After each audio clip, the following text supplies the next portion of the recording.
আলহামদুলিল্লাহ। বিসমিল্লাহির রহমানির রহিম। আসসালামু আলাইকুম রহমতুল্লাহ। আশা করি সবাই ভালো আছেন। আজকের উপস্থাপন করবো হচ্ছে প্যানেল কোডের আমরা মোটামুটি 161 থেকে মোটামুটি 170 পর্যন্ত শেষ করেছিলাম।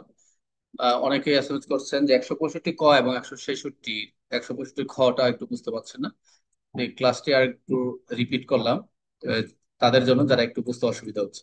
তাহলে প্রথমে আমরা দেখতে পাচ্ছি 165 কট, আমরা যদি হেডলাইন নেই বা আমরা যদি সূচিটা প্রথমে দেখি যে 165 কর যে ধারার প্যানেল কোডে বলেছে যে ব্যক্তি ঘুষ দিবেন, ঘুষ অফিসার যদি গ্রহণ না করেন তাহলে ঘুষ প্রদানকারী ব্যক্তি ঘুষের সহায়তাকারী হিসেবে সাজা হবে। একদম ক্লিয়ার। অর্থাৎ আপনি ঘুষ দিতে যাচ্ছেন, একজন নিচ্ছেন না, আপনি যে দিতে যাচ্ছেন, যে প্রস্তাব করেছেন তাকে দিচ্ছেন, যে প্রচেষ্টা চালাচ্ছেন, সেটাই হচ্ছে 165 ক ধারায় কি হবে, দণ্ডে দণ্ডিত হবেন। এখানে একটা বলি যে এখানে বলছে আমরা জানি 161 হচ্ছে সরকারি কর্মচারীর অপরাধ, 165 হচ্ছে সরকারি কর্মচারীর অপরাধ। শুধু তাই নয়, আমরা জানি 161 এবং 164 এবং 165 তিনটি ধারা হচ্ছে সরকারি কর্মচারীর অপরাধ যদি সে ঘুষ নেয়, আহ দেনা আর কি লেনদেন করে বা এরকম দেওয়া নেওয়া হয়। তো 161 এবং 165 ধারা বর্ণিত অপরাধে সহায়তা করে কেউ, এই যে এখানে দালাল দেখা যাচ্ছে যিনি আপনার ছবিতে দেখতে পাচ্ছেন, ইনি হচ্ছেন 165। অর্থাৎ আমরা এক কথায় বলতে পারি 165 ক ধারাটা হচ্ছে পাবলিকের। এক কথায় যদি আপনি এই সরকারি কর্মচারীকে 161 তারপর যদি সহায়তা করেন, সেই ক্ষেত্রে 165 ক ধারার বিধান মোতাবেক আপনার কি হবে, সাজা হবে। এখানে দেখেন, এখানে যেটা একটু ভাষ্য আমরা টেনেছি সেখানে হচ্ছে আলোচ্য ধারার দণ্ডবিধির 161। আমি একটু বড় করে নিলাম। আলোচ্য ধারা দণ্ডবিধির 161 এবং 165 ধারা বর্ণিত কোনো অপরাধ সংগঠন করতে সহায়তা করে, যেটা বলেছি আপনার, যদি এই সহায়তা করে তাহলে তাকে কাকে, এই যে এই ব্যক্তিকে দণ্ড দেওয়ার কথা বলা হয়েছে। যে ব্যক্তি উক্তরূপ অপরাধ সংগঠন করতে সহায়তা করে, প্রচেষ্টা চালায়, একটা তো সহায়তা আর একটা প্রচেষ্টা, ওই ব্যক্তি ওইরূপ অপরাধ সংগঠন করেছে বলে গণ্য হবে। এবং প্রচেষ্টার ফলে প্রকৃতপক্ষে অপরাধ সংগঠিত হোক না হোক বলছে, আপনি দিতে গেছেন, টাকা দিতে গেছেন, ঘুষ নেয় নাই, ফেরত চলে আসছেন কিন্তু এখানে বলে দিচ্ছে আপনার অপরাধী হোক না হোক সেই ক্ষেত্রে কি হবে, প্রচেষ্টার ফলে অপরাধ সংগঠিত হোক না হোক তাতে কিছু আসা যায় না। সেই ক্ষেত্রে আপনাকে এই এই এই এই এই ক্ষেত্রে আপনার কি হবে, ঘুষ দেবার যে প্রস্তাবের যে অপরাধ বিচারের সময় আসামির যে আপনার মানসিক অভিপ্রায়ের বিশেষ দৃষ্টি প্রদান করতে হয়। এবং সরকারি কর্মচারীর দ্বারা স্বার্থসিদ্ধ কোনো আদেশ করা লওয়ার জন্য অভিপ্রায় যদি সরকারি কর্মচারী উৎকোচ প্রদানের প্রস্তাব করা হয়, তবেই 165 ক ধারার ধারা মোতাবেক পেনাল অনুযায়ী কি হবে, দণ্ডে দণ্ডিত। অর্থাৎ এখানে বলছে আপনি ঘুষ দিতে গেছে, নেয় নাই, কোনো সময় অপরাধী হোক না হোক এরকম, একমাত্র পাবলিকের জন্য এই 165 ক ধারা কি হবে, দণ্ডে দণ্ডিত হবে।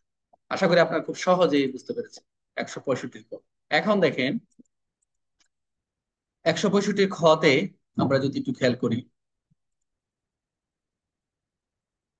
165 খ কতিপয় সহায়তাকারী অব্যাহতি। এখানে সহায়তাকারীর অব্যাহতি হেডলাইনেই ক্লিয়ার করে দিচ্ছে যে কে অব্যাহতি পাবে, একজন সহায়তাকারী যিনি দিতে আসছেন সহায়তাকারী হিসেবে। তাহলে আমরা একটু যাই, যদি আলোচ্য ধারায় কতিপয় ক্ষেত্রে অপরাধ সংগঠনের সহায়তা করে দায় হতে অব্যাহতি মঞ্জুর করা হয়েছে। এখানে অপরাধ থেকে তাকে তাকে সাজা দেওয়া যাবে না, তাকে মুক্ত করে দেওয়া হয়েছে, অর্থাৎ তাকে সেটা অপরাধ বলে গণ্য হবে না। অর্থাৎ সহায়তাকারীকে একমাত্র এখানেই বলছে যে অব্যাহতি পাবে কোন আইনে, সহায়তাকারী।